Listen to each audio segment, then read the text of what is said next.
Hello friend, स्वागत है आप सभी का आपका अपना परिवार जुनून क्लासेस में। आज का ये सेशन होने वाला है SSC MTS preps year GK GS का 25 क्वेश्चन करेंगे इस सेशन में, जैसा कि आप लोगों को पता ही होगा। तो चलिए सेशन की ओर जाने से पहले आप लोगों को कहना चाहेंगे, हमेशा याद रखना सबसे अलग रहोगे तभी सबसे अलग दिखोगे। तो चलिए चलते हैं सेशन की ओर। अगर आप सभी में से कोई भी स्टूडेंट फर्स्ट बार हमारे चैनल विजिट किए हैं तो आप चैनल को सब्सक्राइब कर लीजिए, और अगर आप सभी को क्लास पसंद आए तो क्लास को लाइक कीजिएगा और ज़्यादा से ज़्यादा बच्चों तक क्लास को शेयर कीजिएगा, और बेल आइकन को भी प्रेस कर लीजिएगा ताकि हमारे चैनल के माध्यम से जितना भी क्लास आप सभी को प्रोवाइड किया जाए उनका नोटिफिकेशन सबसे पहले आप सभी को प्राप्त हो सके। और आप सभी को अगर के क्लास नोट्स चाहिए तो आप लोग को डिस्क्रिप्शन में मेरा टेलीग्राम ग्रुप का लिंक दे दिया गया है, आप लोग जाकर वहाँ से ज्वाइन कर लीजिए और उन पे आप सभी को इसका पीडीएफ क्लास का मिलते रहेगा। सभी क्लास का पीडीएफ आप सभी को टेलीग्राम ग्रुप पे मिल जाएगा, जिनका लिंक सभी वीडियो के डिस्क्रिप्शन में डाल दिया गया है। चलिए चलते हैं क्वेश्चन की ओर। तो फर्स्ट क्वेश्चन देखते हैं क्या है। तो आज का जो फर्स्ट क्वेश्चन होने वाला ये है, तीन तरफ पानी से घिरी भूमि की क्षेत्र या टुकड़ा जाना जाता है। तो बताइए करेक्ट आंसर क्या हो जाएगा। तीन तरफ पानी से घिरी भूमि या की क्षेत्र या टुकड़ा जाना जाता है। मान लीजिए ये भूमि है जिनमें इधर भी पानी है, इधर भी पानी है और इधर भी पानी है। तो तीन तरफ से पानी से घिरा हुआ है, एक तरफ स्थल से घिरा हुआ है। तो बताइए कि ये क्या कहलाता है। ऑप्शन है जल संधि, झील, प्रायद्वीप, खाड़ी। तो बताइए कौन सा ऑप्शन सही हो जाएगा। तो करेक्ट आंसर क्या हो जाएगा इसका आपको बताना है। तो हो जाएगा 3 नंबर प्रायद्वीप। क्या होगा, प्रायद्वीप। तीन तरफ पानी से घिरा हुआ क्षेत्र को क्या कहते हैं, तो प्रायद्वीप कहा जाता है। चलिए चलते हैं अगला क्वेश्चन की ओर। अगला क्वेश्चन देखते हैं क्या है। क्वेश्चन है, निम्नलिखित में से कौन ब्लॉक पर्वत है। तो बताइए कौन सा पूछा गया आपको, ब्लॉक पर्वत। क्वेश्चन को ध्यान से देखिए और सारा क्वेश्चन आप लोग अच्छे से बना सकेंगे। तो आप लोग कमेंट में बताइए इसका करेक्ट आंसर क्या हो जाएगा। निम्न में से कौन सा ब्लॉक पर्वत है। तो ऑप्शन है पूर्वांचल, सतपुरा, हिमालय, महाभारत श्रेणी। तो बताइए कौन सा इनमें से ब्लॉक पर्वत है। तो करेक्ट आंसर क्या हो जाएगा, 2 नंबर सतपुरा। सतपुरा जो है ये ब्लॉक पर्वत है। चलिए चलते हैं नेक्स्ट क्वेश्चन की ओर। नेक्स्ट क्वेश्चन देखते हैं क्या है। अगला क्वेश्चन है, निम्नलिखित में से किस राज्य में प्रसिद्ध वैष्णो देवी मंदिर स्थित है। तो आप सभी को पता ही होगा, बहुत ही आसान क्वेश्चन है कि प्रसिद्ध वैष्णो देवी मंदिर किस राज्य में स्थित है। बताइए करेक्ट आंसर क्या हो जाएगा, प्रसिद्ध वैष्णो देवी मंदिर किस राज्य में स्थित है। तो ऑप्शन है जम्मू कश्मीर, उत्तर प्रदेश, हिमाचल प्रदेश, मध्य प्रदेश। तो करेक्ट आंसर आप सभी को बताना है, इसका करेक्ट आंसर क्या हो जाएगा। तो करेक्ट आंसर क्या होगा 78 नंबर का। तो इसका करेक्ट आंसर हो जाएगा जम्मू कश्मीर। जम्मू कश्मीर की राजधानी कहाँ है, तो श्रीनगर। जम्मू कश्मीर पहले राज्य हुआ करती थी, लेकिन अब ये क्या है, केंद्र शासित प्रदेश है। चलिए नेक्स्ट क्वेश्चन की ओर चलते हैं। अगला क्वेश्चन दिया गया है, अर्थशास्त्र में 2018 का नोबेल पुरस्कार निम्नलिखित में से किसे मिला। तो अर्थशास्त्र के क्षेत्र में 2018 का नोबेल पुरस्कार किसे दिया गया है, क्वेश्चन यही पूछा गया आपसे। तो बताइए इसका करेक्ट आंसर क्या हो जाएगा। कब का, 2018 का। कौन सा पुरस्कार, नोबेल पुरस्कार। तो ऑप्शन है अमर्त्य सेन, रघुराम राजन, फ्रांसिस आर्नोल्ड और जॉर्ज स्मिथ, विलियम नॉर्डहाउस और पॉल रोमर। तो बताइए इसका करेक्ट आंसर क्या हो जाएगा। 79 नंबर क्वेश्चन है। तो 79 का करेक्ट आंसर आप सभी को बताना है। तो 4 नंबर इसका करेक्ट हो जाएगा, विलियम नॉर्डहाउस और पॉल रोमर। नेक्स्ट क्वेश्चन की ओर चलते हैं। अगला क्वेश्चन देखते हैं क्या है।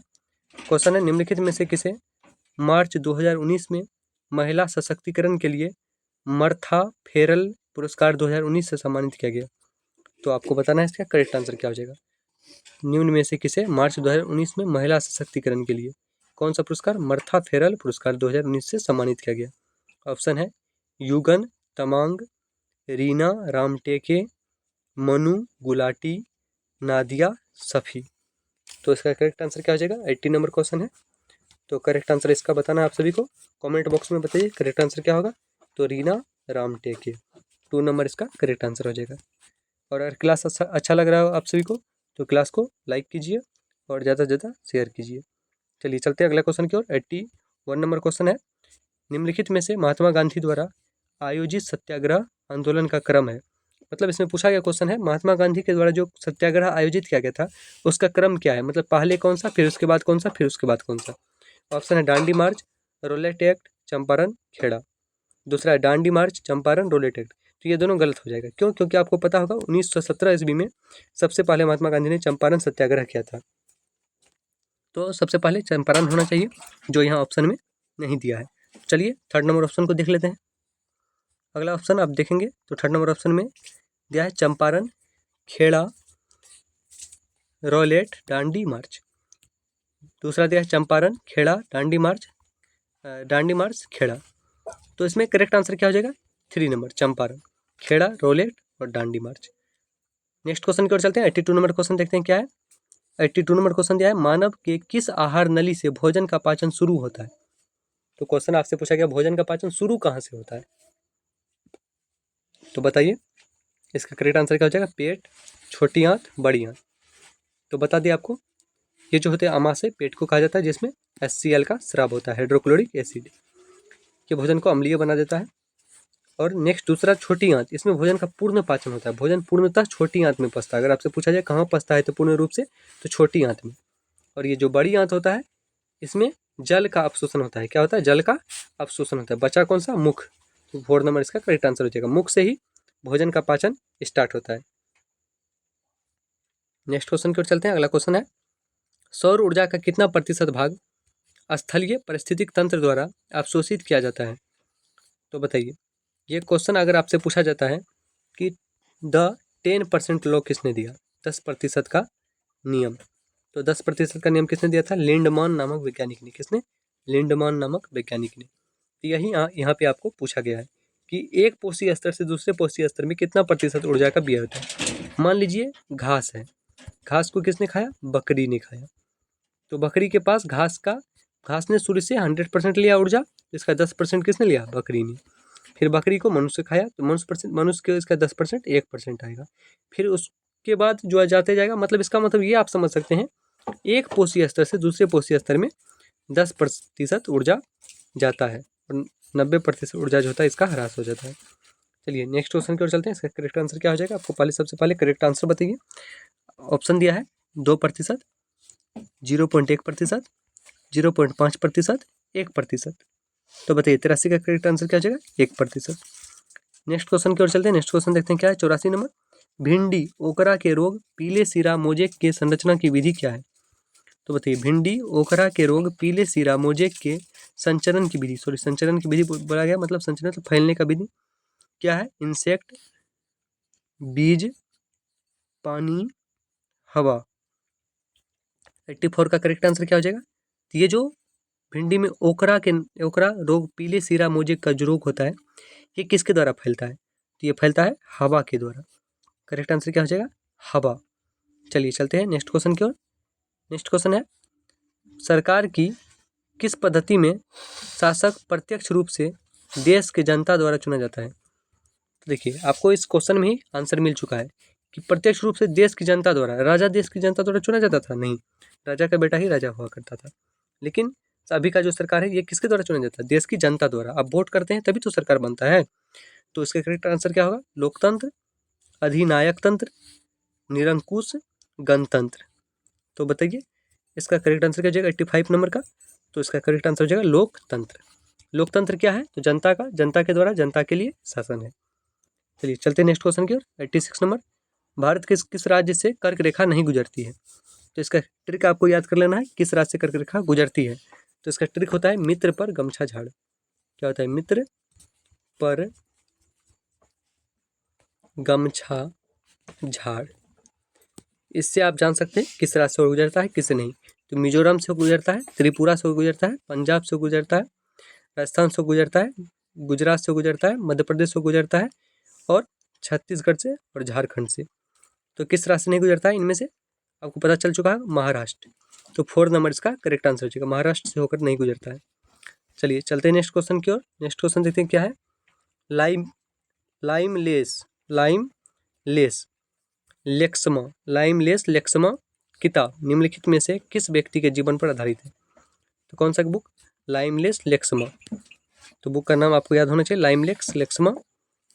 प्रत्येक एग्जाम में आपको 1 या 2 बुक से भी क्वेश्चन आते हैं। ये किसके जीवन पर आधारित है? ओपी लक्ष्मण, आर.के. नारायण, बीबीएस लक्ष्मण, आर.के. लक्ष्मण। तो बताइए 87 का करेक्ट आंसर क्या हो जाएगा? जैसे करेक्ट आंसर हो जाएगा RK. Laxman, 4 number. Next question की ओर चलते हैं। 88 नंबर क्वेश्चन, कौन सी केंद्रीय एजेंसी भारत में आवास क्षेत्र का नियमन और निगरानी करता है? क्वेश्चन को फिर से देख लीजिए कि कौन सी केंद्रीय एजेंसी भारत में आवास क्षेत्र का नियमन और निगरानी करता है? ऑप्शन है RERA, रीरा, RBI, LIC, सेबी। तो बताइए 88 का करेक्ट आंसर क्या हो जाएगा? तो 88 का करेक्ट आंसर हो जाएगा RERA, रीरा। नेक्स्ट क्वेश्चन की ओर चले तो अगला क्वेश्चन है, हैदराबाद के संस्थापक कौन था? तो बताइए हैदराबाद का संस्थापक कौन था? क्वेश्चन पूछा अगर आपसे पूछे हैदराबाद का जुड़वा शहर किसे कहा जाता है? तो सिकंदराबाद। किसको कहते हैं? सिकंदराबाद। तो बताइए हैदराबाद के संस्थापक कौन है? ऑप्शन देख लीजिए, ऑप्शन से बताइए। निजाम उल मुल्क आसफ जहाँ, निजाम उल मुल्क आसफ जहाँ, शहादत खान, टीपू सुल्तान, मुर्शिद कुली खां। तो बताइए करेक्ट आंसर क्या हो जाएगा 89 का? आपको इसका करेक्ट आंसर बताना है। तो करेक्ट आंसर हो जाएगा निजाम उल मुल्क आसफ जहाँ, निजाम उल मुल्क आसफ जहाँ। ये इसका करेक्ट आंसर हो जाएगा 89 नंबर का। चलिए चलते हैं नेक्स्ट क्वेश्चन की ओर। नेक्स्ट क्वेश्चन देखते हैं क्या है। भारत के रक्षा बलों का सर्वोच्च कमांडर अधिकारी कौन है? भारत के रक्षा बलों का सर्वोच्च कमांडर अधिकारी कौन होता है? तो चलिए ऑप्शन की ओर चलते हैं, ऑप्शन देखते हैं क्या है। ऑप्शन है राष्ट्रपति, रक्षा बल का मुख्य, प्रधानमंत्री, रक्षा मंत्री। तो बताइए कौन होता है? आपको पता होगा तीनों सेना के जो कमांडर इन चीफ होते हैं वो कौन होते हैं? तो करेक्ट आंसर आप लोग बताइए इसका क्या हो जाएगा? 90 नंबर क्वेश्चन है। तो करेक्ट आंसर हो जाएगा प्रेसिडेंट, मतलब राष्ट्रपति। यही तीनों सेना के प्रमुख सेनापति होते हैं। चलिए नेक्स्ट क्वेश्चन की ओर चलते हैं। अगला क्वेश्चन देखते हैं क्या है। निम्न जीवों में से कौन बीजाणु गठन द्वारा पुनः उत्पन्न करता है? तो बताइए निम्नलिखित जीवों में से कौन बीजाणु गठन द्वारा पुनः उत्पन्न करता है? तो क्या हो जाएगा करेक्ट आंसर 91 का? करेक्ट आंसर क्या होगा? पर्णबीज, प्लेनेरिया, राइजोपस, प्लाज्मोडियम। तो 91 का करेक्ट आंसर बताइए क्या हो जाएगा? तो राइजोपस, 3rd नंबर इसका करेक्ट आंसर हो जाएगा 91 का। नेक्स्ट क्वेश्चन 92, नीचे सूचीबद्ध सभी त्योहार असम का त्योहार है। क्या बोला गया? नीचे जो सूचीबद्ध सभी जो ऑप्शन में त्योहार दिए हैं ये असम का त्योहार है। इनमें से निम्नलिखित त्योहारों में से कौन सा विशेष रूप से गुवाहाटी में कामाख्या देवी मंदिर में आयोजित किया जाता है? तो बताइए करेक्ट आंसर कौन सा होगा? इनमें से 4 त्योहार कहाँ, 4 में से 3 जो है असम के हैं। और आपसे क्वेश्चन पूछा गया है कौन सा गुवाहाटी में कामाख्या देवी मंदिर में किया जाता है? अम्बुबाची त्योहार, बिहू त्योहार, बैसागु त्योहार, माजुली त्योहार। तो बिहू, बैसाखू और माजुली ये तीनों कहाँ की हैं? तो ये असम की है। और ये अम्बुबाची मेला जो लगता है ये गुवाहाटी में लगता है। चलिए नेक्स्ट क्वेश्चन की ओर चलते हैं। 93 नंबर क्वेश्चन, भारत का राष्ट्रीय प्रतीक मौर्य पिलर से लिया गया है, स्थित है। तो बताइए मौर्य स्तंभ कहाँ स्थित है? सारनाथ से लिया गया है। कहाँ से लिया गया है? सारनाथ। तो कहाँ का? सारनाथ का अशोक स्तंभ। तो करेक्ट आंसर क्या आ जाएगा? Sarnath, 1st number. 93 का correct answer 1st। Next question की ओर चलते हैं। 2011 कब का? 2011 क्रिकेट विश्व कप के क्वार्टर फाइनल में भारत ने किस देश को हराया? तो बताइए करेक्ट आंसर क्या हो जाएगा? 2011 क्रिकेट विश्व कप के क्वार्टर फाइनल में भारत ने किस देश को हराया? England, Australia, Sri Lanka, Pakistan. तो 94 का करेक्ट आंसर क्या हो जाएगा? Australia, 2 number. किसको हराया? ऑस्ट्रेलिया को। नेक्स्ट क्वेश्चन है, वह कोष जिसमें केंद्रीय सार्वजनिक क्षेत्र के उद्यमों के विनिवेश से प्राप्त आय को रखा जाता है। बताइए क्या हो जाएगा? वह कोष जिसमें केंद्रीय सार्वजनिक क्षेत्र के उद्यमों के विनिवेश से प्राप्त आय को रखा जाता है उसे कहा जाता है?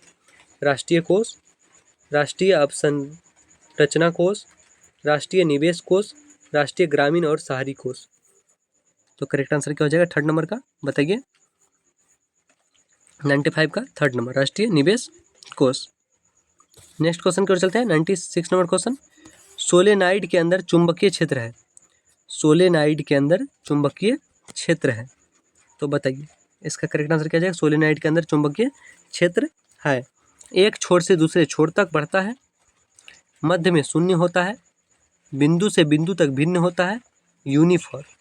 तो बताइए 96 का करेक्ट आंसर क्या हो जाएगा, 4 नंबर यूनिफॉर्म। नेक्स्ट क्वेश्चन की ओर चले। 97 नंबर क्वेश्चन। उससे पहले अगर आप सभी अभी तक वीडियो को लाइक नहीं किए हैं तो लाइक कर लीजिए, और चैनल को सब्सक्राइब नहीं किए हैं तो सब्सक्राइब कर लीजिए, और बेल आइकन को भी प्रेस कर लीजिए। चलिए चलते हैं अगले क्वेश्चन की ओर। क्या है, किस अधिनियम ने ब्रिटिश सरकार को राजनीतिक गतिविधियों को दबाने और 2 साल तक बिना किसी मुकदमे के राजनीतिक बंदियों को हिरासत में रखने की अनुमति दी। तो बताइए इसका करेक्ट आंसर क्या हो जाएगा। ये कौन सा था अधिनियम। तो ऑप्शन है Rowlatt act, Ilbert bill arms act, vernacular act. ये कौन सा एक्ट था, तो आपको पता होगा बिना वकील बिना दलील का जो कानून था ये कौन सा था। ये कानून था आपको रोलेट एक्ट, बिना अपील बिना वकील और बिना दलील का कानून। नेक्स्ट क्वेश्चन की ओर चलते हैं। अगला क्वेश्चन देखते हैं क्या है। 98 नंबर क्वेश्चन, निम्नलिखित में से किसे विरुद्ध न्यूनतम समर्थन मूल्य MSP किसानों की रक्षा करता है। तो बताइए किससे विरुद्ध न्यूनतम समर्थन मूल्य MSP तो किससे करता है। अप्रत्याशित रोगों या कीट संक्रमण के कारण फसलों का नुकसान, स्थानीय मुद्रा कर्जदाताओं द्वारा ब्याज की उच्च दर, थर्ड अधिक सूखा, बाढ़ या कोई अन्य प्राकृतिक आपदा, बम्पर उत्पादन के दौरान कीमत में अधिक गिरावट। तो बताइए 98 नंबर क्वेश्चन का करेक्ट आंसर क्या हो जाएगा, बम्पर उत्पादन के दौरान कीमत में अत्यधिक गिरावट। 4 नंबर इसका करेक्ट आंसर हो जाएगा। नेक्स्ट क्वेश्चन की ओर चलते हैं। नेक्स्ट क्वेश्चन देखते हैं क्या है। अगला क्वेश्चन की ओर चले। 99 नंबर क्वेश्चन, जैसे कि आप लोग स्क्रीन पे देख रहे होंगे। तो बताइए 99 का करेक्ट आंसर क्या होगा। पहले क्वेश्चन देख लेते हैं। क्वेश्चन है, निम्नलिखित में से किस देश में सरकार की राष्ट्रपति प्रणाली मौजूद नहीं है। तो बताइए, आप जब कभी सुनते होंगे अखबार या टीवी में कि अमेरिका के राष्ट्रपति, चीन के राष्ट्रपति, फलाने ढेकाने कहीं का भी होता होगा, तो क्या राष्ट्रपति के बारे में आप सुनते होंगे। प्रधानमंत्री पॉपुलर नहीं होता है, राष्ट्रपति। बाकी जितने भी देश हैं सभी का राष्ट्रपति को जाना जाता है। और हमारे जो भारत देश है यहाँ किसको जाना जाता है बताइए। तो करेक्ट आंसर इसका क्या हो जाएगा, USA, रूस, तुर्की, भारत।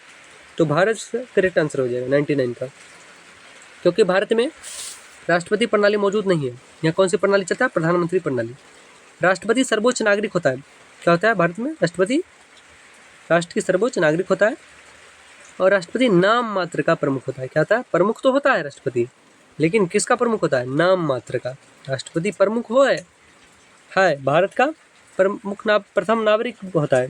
राष्ट्रपति के पास क्षमादान की शक्ति, अगर आपसे पूछा जाए कि फांसी की सजा रोकने की क्षमता किसे है, तो सिर्फ राष्ट्रपति को ही है और किसी को नहीं है। लेकिन राष्ट्रपति क्या होता है, नाम मात्र का प्रमुख होता है। क्या होता है, नाम मात्र का प्रमुख।